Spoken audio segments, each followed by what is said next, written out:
Hey, welcome to On the Path podcast with Cheryl Nemhard. Since I was a kid, I was told my conversations were way too deep. Well, now it's paying off.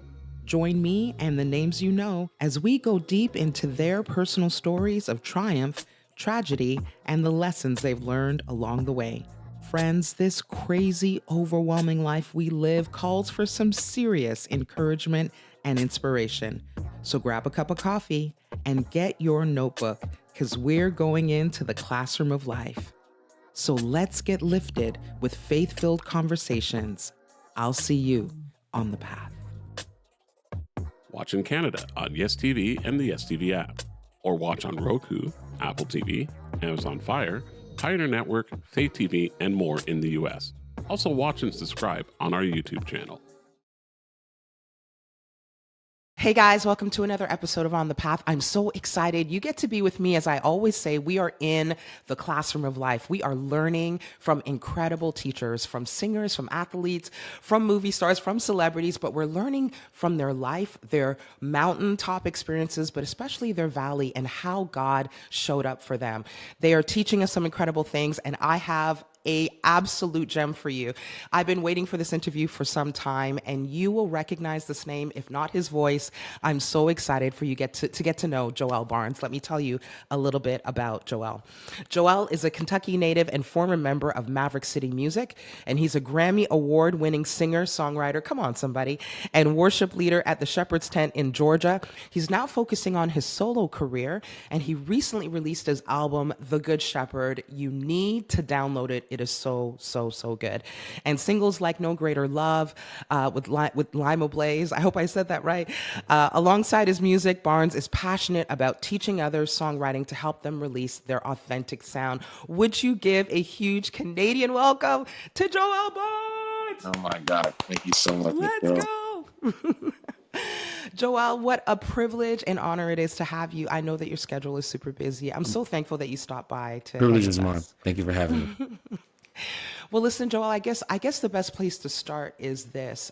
For people that are getting to know you for the first time, give us a little bit of your journey, because I know if they're not quite familiar with you as you're launching out, they are probably familiar with the name Maverick City, Eddie James. These are places that you've shared your gift.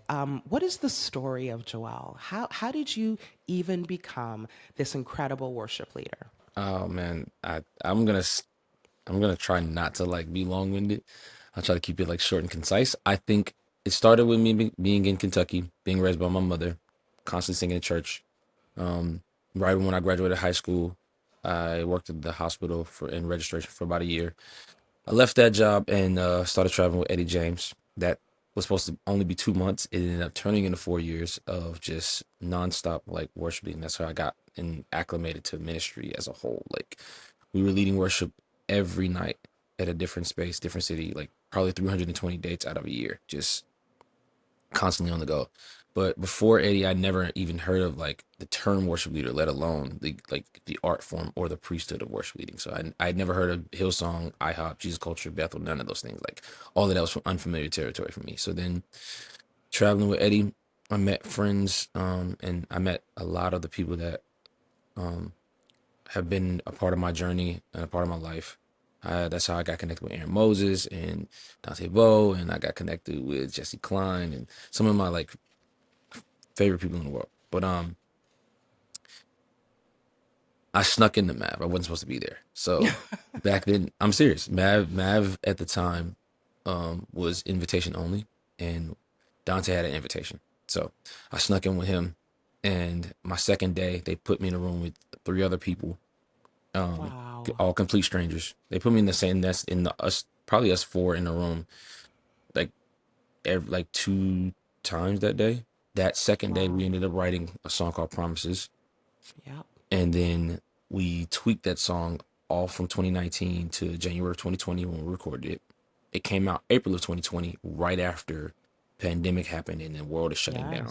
And then before we knew it, by the end of the year, that song had grown to like 20 million views on YouTube, and no one knew how or why or even how we even landed there. Like, I didn't think we didn't know that the Yes. world would need that song. We just wrote something that we believed in or that we needed, because everybody in the room when we created it agreed that this is something that we'll need for the journey. Because when God gives us a promise, a lot of times we think that we're going to wake up the next day and it's going to be Right. fulfilled, and that's not what happens. Where Right. we go outside and the world around us looks exactly the same as it did the day before, and it's like nothing changes. Or in David's case, we get anointed for something and then we go back to the field. We don't go straight Yes. to the palace. You see what I'm saying? So it's it's something that we agreed, like, hey, in my season of waiting for the promise to be fulfilled, I'm going to need something to encourage myself. So Mm. let's write it. So we wrote a song for ourselves, honestly, something that we needed to hear. We didn't know that the world was going to need to hear it. We didn't foresee pandemic happening or coming. So it's very interesting how that I just, took place. I gotta say, Joel, I got chills when you said that because I mean, the favor of God, the timing of God, who knew that you would record that? The world would shut down. We were in our homes looking for hope, encouragement, and just watching it on repeat. I mean, that song played all day in my house. Do you just stand and marvel at the timing of God there? Yeah, and in a lot of ways, I think that that time what's crazy is at the time of the day before it came out, I was in my house. I was in my like a house with a roommate that I had never met. It's the first time being there. I had moved to Covington with a trash bag full of shoes and a suitcase full of clothes. I was sleeping on an air mattress, and I didn't know how Wow. I was even going to pay rent. I had moved. I just got to Atlanta at the time, and I think my rent was like $500, and I couldn't even afford it then. And literally, Wow. I'm about to like throw in the towel, but I'm like, God, if you want me to stay, if this is what you're calling me to do, like, I need you to let one piece of fruit grow. And what I mean by that is, like, God likens us to trees. And my pastor preached a message talking about how peach trees have the ability to produce fruit in the first year that they're planted, but the vine dresser will pinch the buds until the second or third year, because if he lets the fruit grow that first 2 years, the weight of the fruit will kill the tree prematurely. What you're called to carry will Wow. kill you if you carry it out of season, which is why you can't go straight from the field to the palace. You got to go through the process. So I said, well, Lord, you can pitch every other bud, just let one piece of fruit grow, and then I'll know, and my family will know, my people will know that this path we're on is going to work. I go to bed, the next day I wake up, promises released. And then Whew. by the end of the year, everything was different. And your life changed after that. Everything changed after. Yeah. Everything changed after that. Joel, I want to ask you this too, as we're getting to know you, this beautiful way of introducing yourself. If your life was a movie title, what would the title be and why? Whew, that is a good question. Um, there's two titles that come to my head, but like Okay. Yeah, hit me. one is probably based on the fact that like we just wrote an album called The Good Shepherd, but one song on there particularly called Nothing But Goodness. I think that would probably be a title. Or I wrestle with like that or Eva's son. My mom's name is Eva, and I think I like the title Eva's son. Wow, I love that. Well, listen, you're blazing a trail. Congratulations on all of your success. God is doing great things. Kind Good Shepherd is an album now up for Grammy consideration. Stop it right now. I Yeah. can't. Isn't it crazy? I can't wait to talk more about it. You're a GMA Dove Award nominee. You were part of this incredible tribe called Maverick City. You've co-written some of the most incredible songs with the biggest names in gospel. And yet, and I've done my research on you. I've followed, no, stalked, followed. And I could tell you, you are one of the most humble people out there in the industry. And I gotta know, how did that come to be? How do you balance celebridom and Christianity? And how do you not let the two get messy? If I'm honest, I think Christian celebrityism is goofy. Thank you. Oh my It, goodness. it's goofy. It Yes, it doesn't really make sense. You know what I mean? Like, I think it's a contradiction. it's a contradiction, I think. Not necessarily, but it is. But it's like a, I don't know, I think there's a lot of things that keep me like in the space of like not taking like Christian celebrityism too seriously. One, my sister constantly calls me every day just to remind me. She always feeds me a piece of humble pie, Like it's the craziest thing. She'll call me every morning to tell me how hideous she thinks I am, and hangs up. It's the craziest thing. I know she's joking, but like I love it. she picks on my older sister picks on me. But two, I think um I'm not responsible for any of the like good things that are in my life. It's literally the mercy and the favor of God. So why would I decide to lean into a space where like I'm anything that God, you know what I'm saying? When God made me, he brought me here. So I don't Mm, get to take credit for any of it. mm, We don't get a record like Promises unless God inherits, like wills it to us for us to inherit. Like, you know what I'm saying? Like we don't get all these things unless God like gives it to us. Like every good thing is from the Lord. So I think like that's right. I don't like to be, and on top of that, I think like I've had encounters with people that have like kind of marked me. Like I think when the first time I met Brit Nicole, I knew she just sold out the Garden. I knew she was the biggest thing in Christian music at the time. And when I meet her, she's like, "Oh my God, tell me your name. What's God doing in your life?" Like she sat and like Wow. lingered and talked with us, and I was like, God, if I ever go anywhere, let me be like that.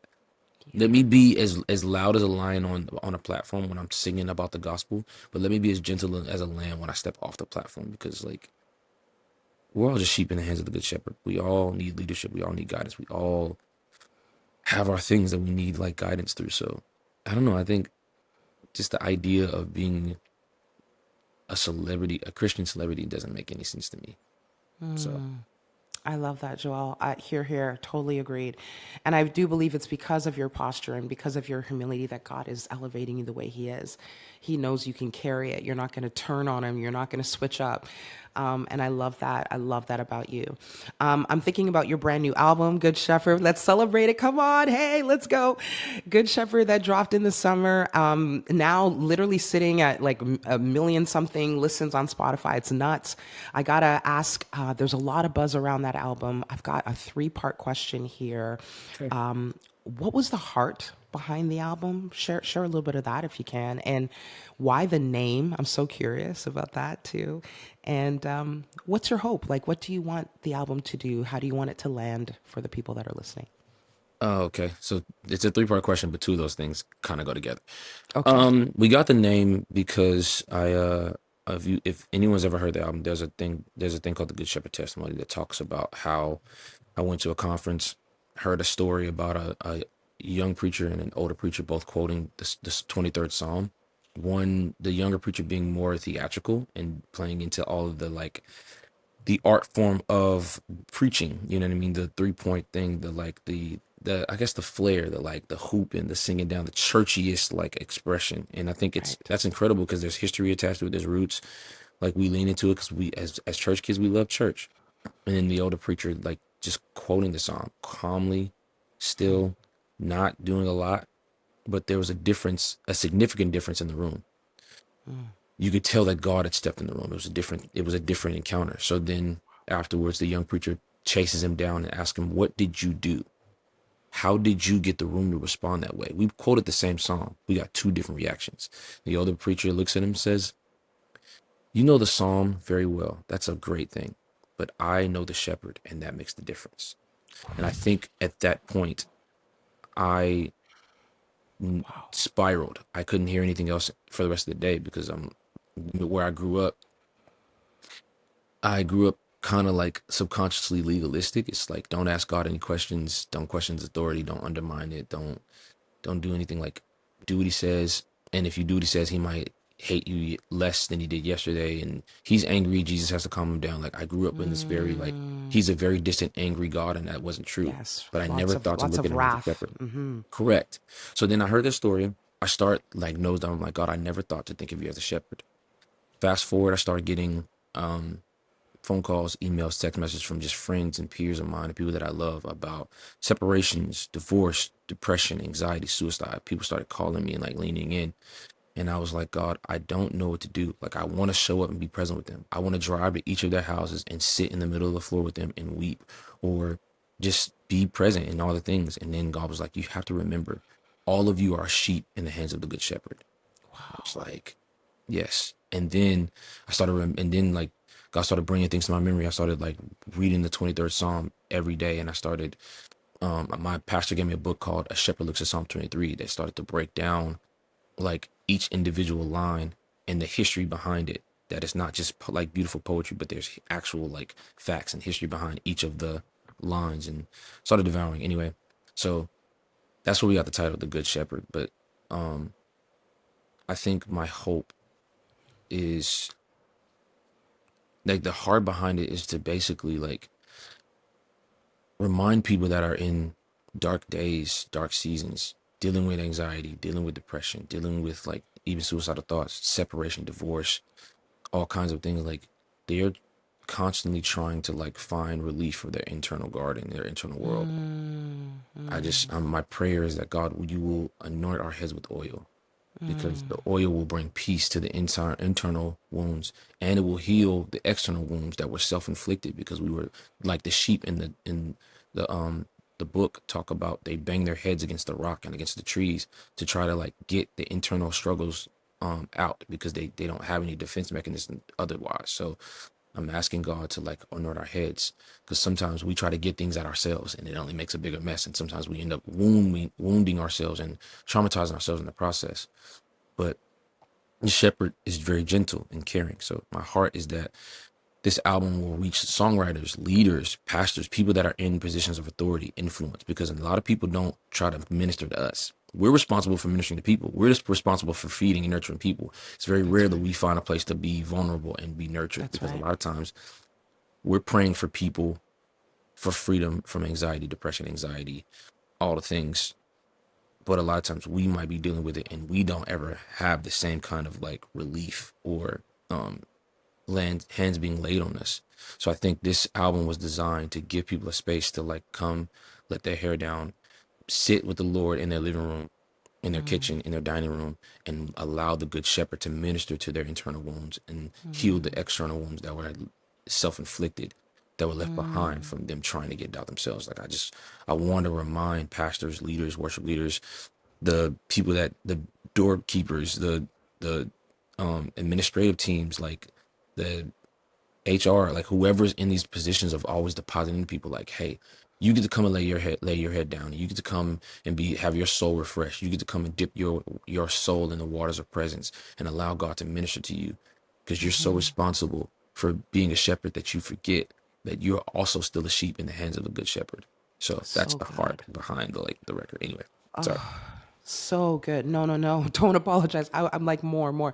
So good. Can we stay there for a minute? And I know you're good for it. You're an open book. You're very vulnerable. I love that about you. You're transparent in your leadership. Anxiety and depression. Was that ever your story, Joy? Oh yeah. Oh yeah. Can you talk a little bit about that? Yeah, I was at my lowest probably, if I'm honest, I was at my lowest probably in about 2020, 2021, and then again at the end of 22. I had some very dark days, because I felt like I was losing friends. I think I'd watched like some of my closest friends like become super distant and become strangers in 21, and then 22 into 22 I had like probably one of the like harshest like breakups in my life. Like I was dating someone and we wanted different things in life, and we believed in different like perspectives about the Lord and like foundational things when it comes to like what God wants in our lives. And I think I like sat in the dark room in 22 for like 2 months, and that's when God decided to release the Good Shepherd like revelation to me. As I'm grieving, like, and my heart is breaking, God decides to like give me like a revelation and understanding to inherit about the Good Shepherd. And I'm just like, it was the craziest thing. But he started to like minister to my internal soul. Like he started to minister to my internal wounds. I didn't have to bang my head against the rocks like I usually would. Yeah. No, he because the context is when sheep do that, the shepherd covers their head in oil. The oil reaches into their nostril canal, pulling out the insects, the larvae, the things that are torment in their insides, provides a protective layer around the nostrils to prevent it from happening again. But then the oil heals the bruises and the wounds and the cuts and the scrapes that were left behind from them banging their heads against the rock. You see what I'm saying? So that's what him anointing our head with oil does. It's not just something beautiful that David was talking about. He was saying that you will Wow. minister to my wounds internally, externally. You will get my internal soul back in order and in alignment, and you will even heal my trauma that I ended up inflicting on myself because I couldn't seem to get freedom. You see what I'm saying? Like there are people that are Yes. crying themselves to sleep every night. There are people that are trying to find comfort at the bottom of a liquor bottle. They're trying to Yes. find peace, hopping from bed to bed with a person because it's like I need comfort. I need to be like at least distracted from the things that are keeping me up at night. But I'm like, no, no, no, no, no, no, no, no. I want you to have peace when you lay your head on your pillow at night, and only the Lord can bring it to you. So I'm asking the Lord to anoint all of our heads with oil. So I think I needed the oil, and I was receiving the oil in 22 that led into 23. Like, you see what I'm saying? So that's, yeah.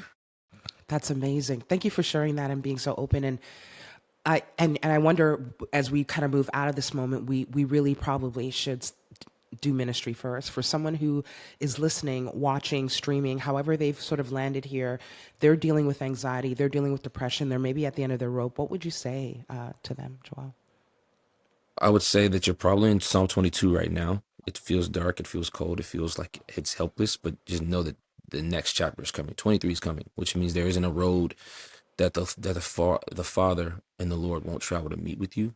Um, I would say just hold on and allow God to find you, and when He does find you, allow Him to minister to your wounds and allow Him to lead you back home where you belong. I think this album will be the reminder. I've always talked about this. I'm like, this album is not the album that was designed and even created with like award shows and numbers and streams in mind. Right, It was right. designed with people in mind. It was Yeah. designed as an altar that God can use to meet with His people. This is not a Yes. reintroduction of Jesus. It is a place for Him to be found and discovered. Um, I love and that. if you would just take a minute, take an hour, take a day, and sit still, listen to the album, allow God to be found and discovered. Yeah. I promise you, 23 will happen. And Come on. So good. yeah, Thank you, Joel, for that. You recently had this viral moment. I'm not even sure if you knew how viral it was, but it went viral on social media. And it was this incredible thought you had around where you felt the next move of God was coming from. oh, I got so And much it hate. was, People were mad at me. well, I loved it, and I want to talk about it, and we need to talk about it here in this landscape. So it was the idea of like dinner tables versus platforms. I'd love for you to unpack it.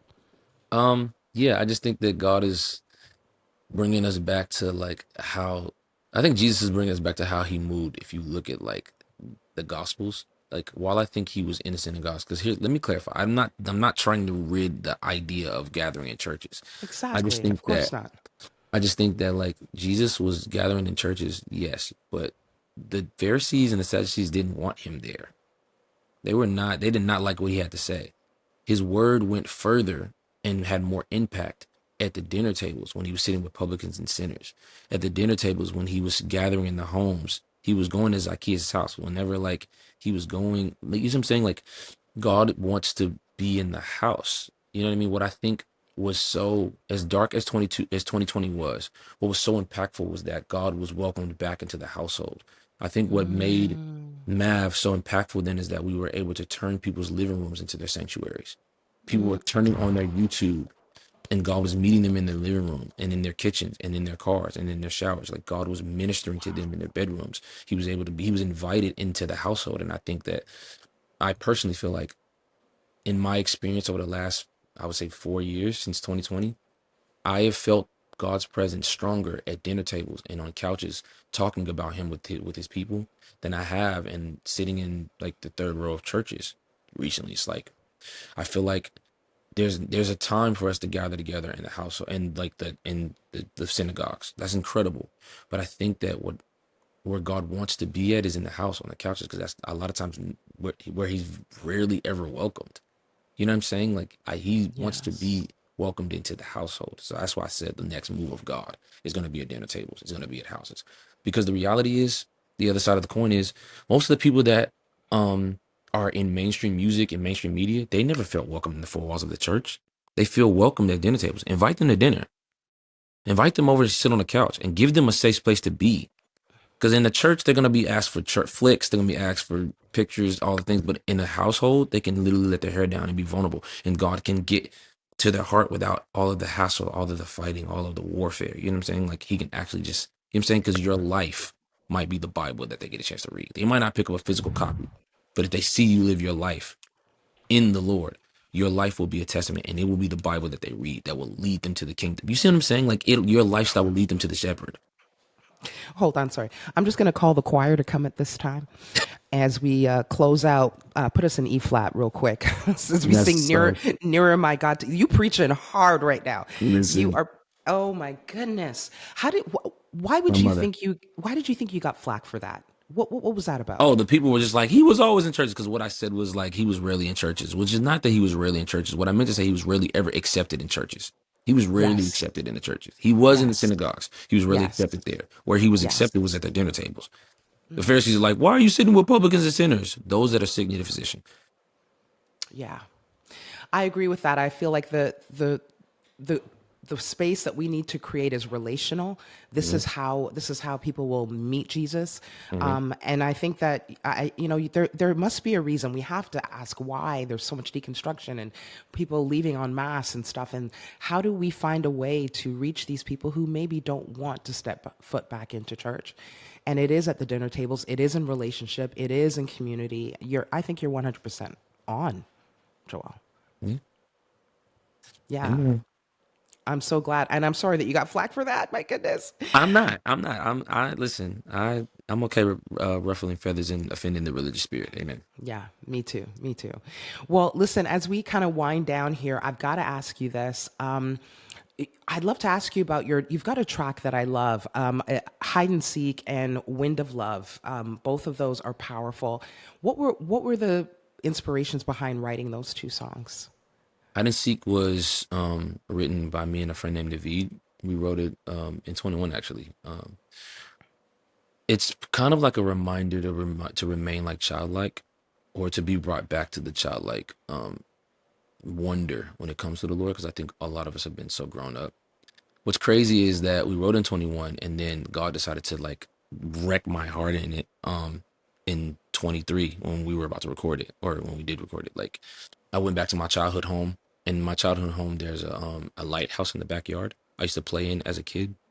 And God took me back to those days, but from his vantage point. And it was just like, I've been trailing you and tracing your steps up and down this like lighthouse since you were a kid, before you could even recognize my existence, let alone my presence. And it's like, and then I looked at my life, I'm like, Lord, I've been through so much disappointment and heartbreak that I'm so afraid. I've been afraid to let you in. I've been afraid to like let you get past the guards and the guard dogs and the snipers on the roof that I put around my heart to protect myself. It's like, I hate that you have to go through all of this um security detail just to get to me. Like, take me back to when I was 9. Like, mold my heart, soften my heart to where you have access to me immediately without any kind of like anything standing in the way. And then Wind of Love was more so like a song of surrender, of saying like, I could have a plan of like where my life should go, but I'd rather do what you're blessing. I don't want to build my life and ask you to bless it, God. I'd rather do what you're blessing and build my life around that. Whatever you're breathing on. It's like, I can steer the ship. Sure. I can. I can steer the ship. There's a wheel on it, but I'd rather tear the wheel off, put my sails up, and let your wind carry me. Even if the waves get violent, we'll land exactly where we're supposed to be, because you're not gonna let me go under. You're not gonna let Love like the that. ship sink. You're too good for that. So it's like, take me and lead me where you want me to be. Because I like, as long as I'm with you, I could care less what it looks like, what it sounds like, where we go. Like, Oh my I only goodness. want to be with you. You're the reward. I think that a lot of times we get the promise, and we Yeah. think that the promise is the reward. And it's like, no, the promise is actually the company of the Lord, the pleasure of his company, his presence. I'm like, once you get to the place where he's the reward, it doesn't matter the destination at that point. That's what Yes. Moses understood. Like, they were promised they were given the promised land, and then there came a point that God told Moses, like, you can go there, but I won't go. And Moses said, then what will make us any different? I now understand what it means for you to be with us. If you don't go with us into the promised land, we're just like everybody else. I now understand that you are the difference maker. You are the reward. Oh I, my I don't goodness. want the promise. The promise will be a prison without your presence. Oh my goodness. Listen, I could stay here forever, guys. We are talking with the incredible Joel Barnes, worship leader and evangelist. Hello, somebody, and prophet. He's done it all in this 30 minutes. It's unreal. What a gift. You are a deep, deep well, Joel. I knew it. I knew you would be. And you're the real deal. We pray. There's so many of us that are praying that you just never change and that you only become more authentic, more transparent. There's a song that says even more undignified Oh in this, yes. Oh right? yeah. Joel, I can only imagine that you've been asked this question 100 times, if not more. But I feel like the answer changes with every season as you go through things. hmm And I would love to know, when I say the word worship, what does that mean to you? Uh, I mean, I think I was taught like years ago when I was traveling with Eddie, that worship is obedience to God. The highest form of worship is obedience to God. Like if you look in the story of Abraham as he's going to like sacrifice Isaac, he tells his servant, "Stay here with the donkey. The boy and I are going onward to worship." Meaning, I'm going to go obey the Lord. The boy and I are going to obey what the Lord told me. So I think worship is devotion. It is like obedience to the Lord. Like do it's like Jesus said, like, if you love me, you'll keep my commandments. You know what I mean? Like it's that's what I think worship is. I think the expression of worship is very different. The posture of worship is very different. I think um but I think obedience to God is worship. It just comes out in different ways. Some people it's looks crazy, like, hey, I need you to stand up and spin in 3 circles in the middle of service, and they're like, thought that looks crazy, but it's obedience to the Lord. Sometimes it's like, hey, I need you to take that last $100 in your account and give it to that person and tell them this. And it's like, Lord, I need, it's like, it's obedience to God, even when it looks completely insane. You know Right. what I mean? So I anyway, love that. Worship is obedience to God. Well, this one I cannot wait because you have this beautiful, it's very John the Baptist, very unorthodox anointing. It's like a wild anointing, if you understand what I mean by that. mhm. You push the limits, you stretch us, you challenge us. So I want to know, Joel, what's your when you think of the Big C church, just the church, what's your hope for the church, and what's your deepest concern right now about the church? Big C Church, I think my hope is that,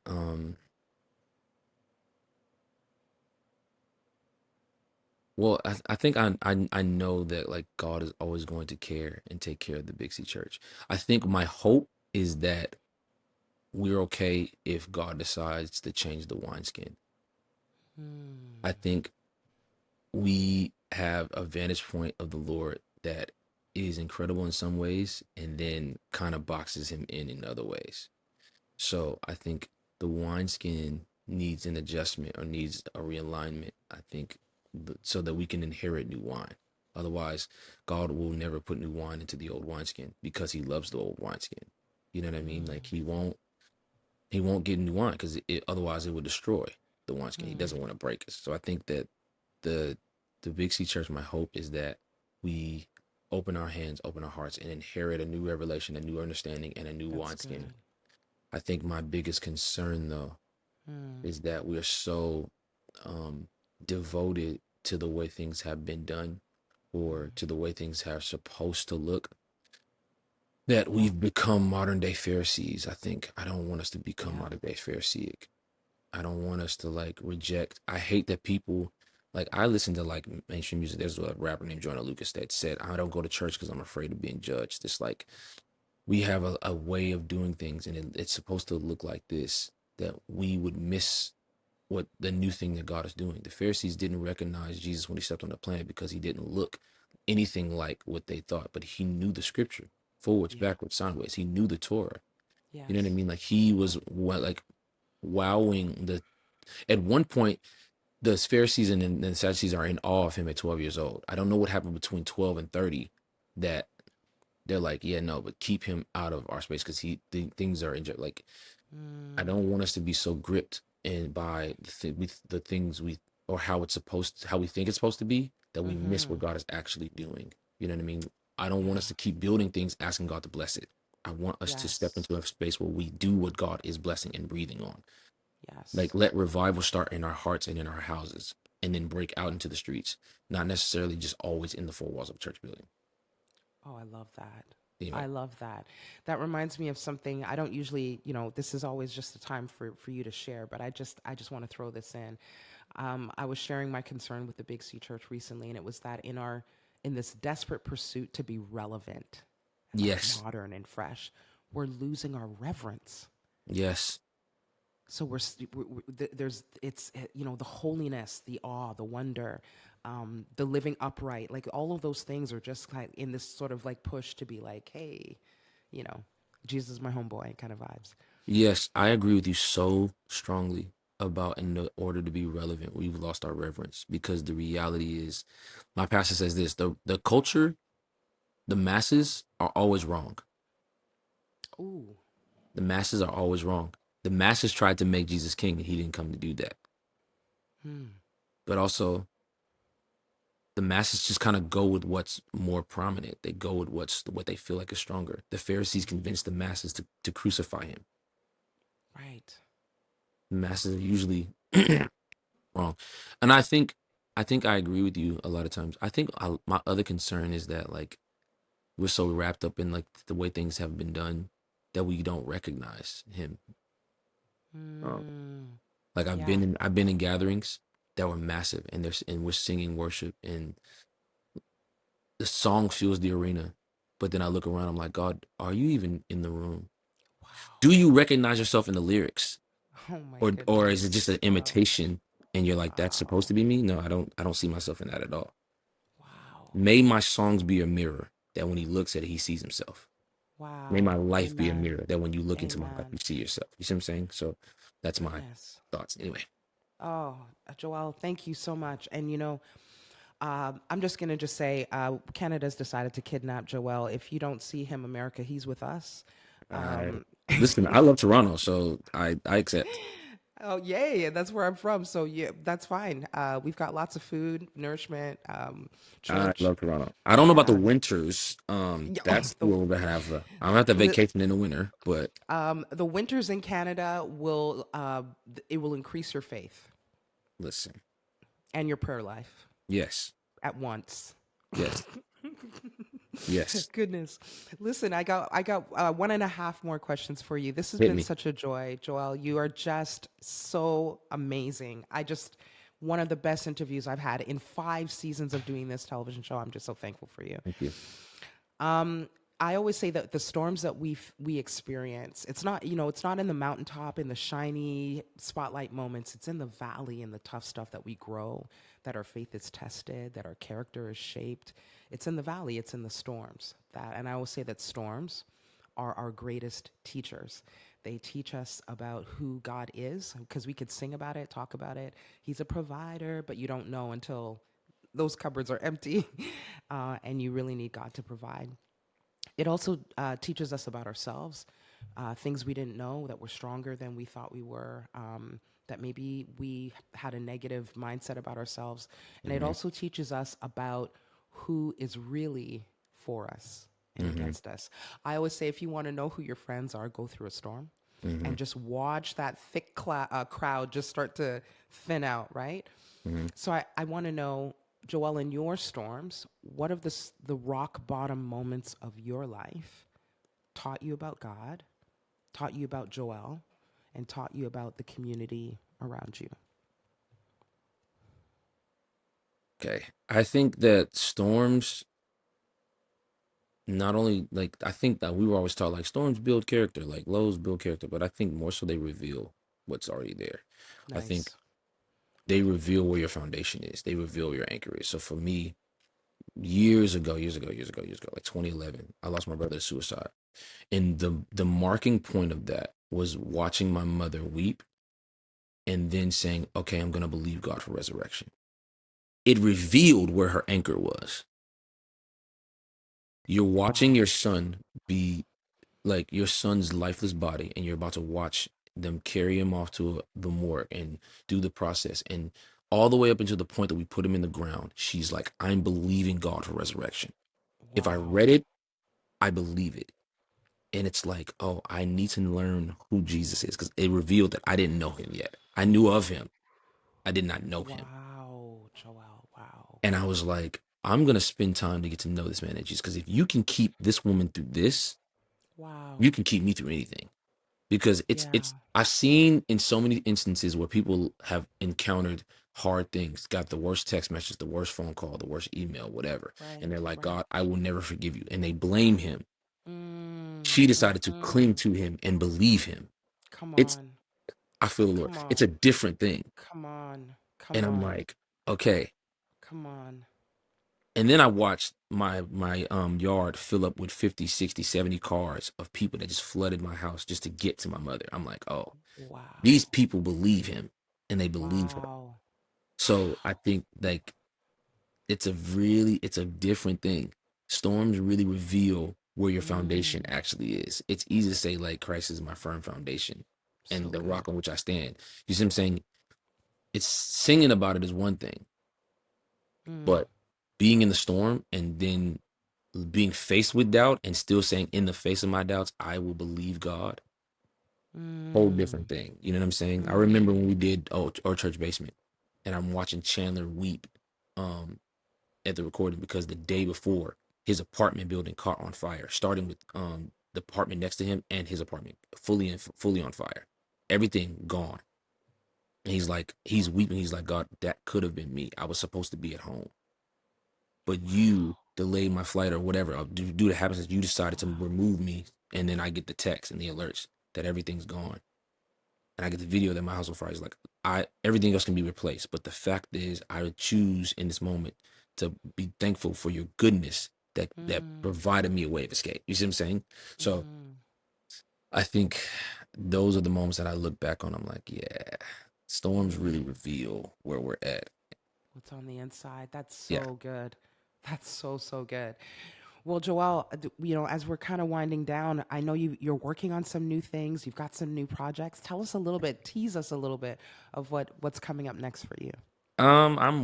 I'm probably, here's the thing. I'm working on two different projects right now that I'm trying to figure out which one I should lean into first, but it's gonna be really refreshing because I live my life in like as far as in my head, my brain functions through music in albums in like album mode. So it's like, okay, this is a concept that I would love to pursue, and this is a concept I would love to pursue. But like some concepts feel like an umbrella concept that lead to an album, and some concepts feel like subcategories of a concept that's the album. So Mm, and I'm always aiming at people, which is interesting.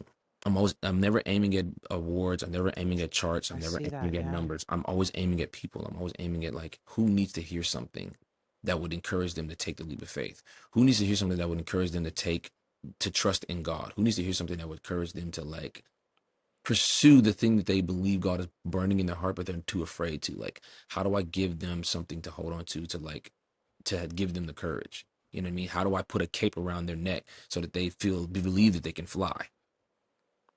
You know what I'm saying? Like it's I that love it. stuff. So I'm trying to like create like projects that will inspire people to take the journey. You know what I mean? Not and or to like to just rather discover the Lord or discover their purpose or both. Like so I'm I working love on it. two different projects for that. Anyway. Well, Joel Barnes, man, you are a light you are a bright light in a very cloudy gray landscape right now, which is the worship industry. And I'm so thankful for you. Without, slamming anyone else, but I just want to say, you just restore my hope in worship leaders really walking out, really, as you say, having that in them, that it only reveals what's already been put in. Mm-hmm. You're a man of the word. You're a man of prayer. You are called to be an evangelist. I'm saying it online. So you can't escape it. This man can preach, y'all. He has a calling, I'm telling you. I'm so excited. Whenever you have your first study or something, I can't wait to see what God's going to do. But I just feel like it's the next natural step for you. So thank you so We'll much. see. We'll see. Thank you so much for being on Thank the you. path. But listen, before you go, real quick, I always ask every guest to finish this sentence, and I would love for you to do this. The answer is always different. In light of our conversation, all the things we've been talking about, finish the sentence for me, Joelle. It's time for what? It's time for what? It's time for us to believe God again. Ooh. I think it's time for us to believe God again. Like, whenever like I believe him. If he says it, I believe him. But also, like, if he says he's good, then I believe him. Like, I think it's time for us to believe God again. Like, he's good and he has no dark side. There is no Mm. bad side. There's no shoe waiting to drop. There's no lightning bolt aimed for you. There's what you think is a lightning bolt ready to strike you that's aimed at you is actually his love and his goodness that's aimed at you. And it's not about what you did. It's literally just your inheritance. It's time to believe God again. If we are his children, then there's an inheritance, and it's time for you to believe in that inheritance, and it'll be released unto you. So I think like that would be my thing. It's time to believe God. I love it. Okay, I'm gonna flip it on you. Here we go. Last one. What is it not? This is gonna be good. What is it not time for, Joel? It's not time for us to be full of ourselves. I think that's what causes us to miss a lot of the things that God has for us. I think Bill Johnson's book talked about how God chooses to veil himself in just the right measure, that those that are full of themselves would never notice that he was there. But those that recognize their need for him will find him easily. I think it's not time for us to be full of ourselves. I was literally just reading, and it talks about like not taking a thought of like what you should wear or what you should eat or any of the things. I'm reading the Gospels again. It's like a lot of that stuff is kind of distracting. Thinking about what I'm gonna wear through today, or thinking about what I'm gonna eat today. It's just like he's mindful of feeding like the birds, and like he's mindful of dressing the lilies. Why would you not be on his mind about what you should eat and what you should wear? So you don't have to take thought about it. But a lot of times, us being so full of ourselves and these things, we miss what God is doing, or we miss what God is wanting to say. We get into prayer, we spit off our list, and then right when he's about to talk, we say amen and walk off, and he's just like, okay, Right. next. It's not time to be full of ourselves. God, I don't want you to come into my life and bless what I'm doing. I want to do what you're blessing. Lead me to where you are and where you're breathing, and let me do that. Joelle, I'm so thankful for you. I knew the answer was going to be profound.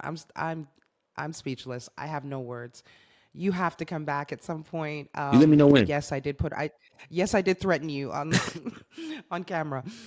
Please, I'd love to have this conversation further. You are just in such an anointed man of God, very Davidic. I just love everything about you. Thank you for being on the Thank you path. for having me. Thank you for listening to On the Path podcast with Cheryl Nemhard. Please like, download, and subscribe. This has been an Exousia Media production.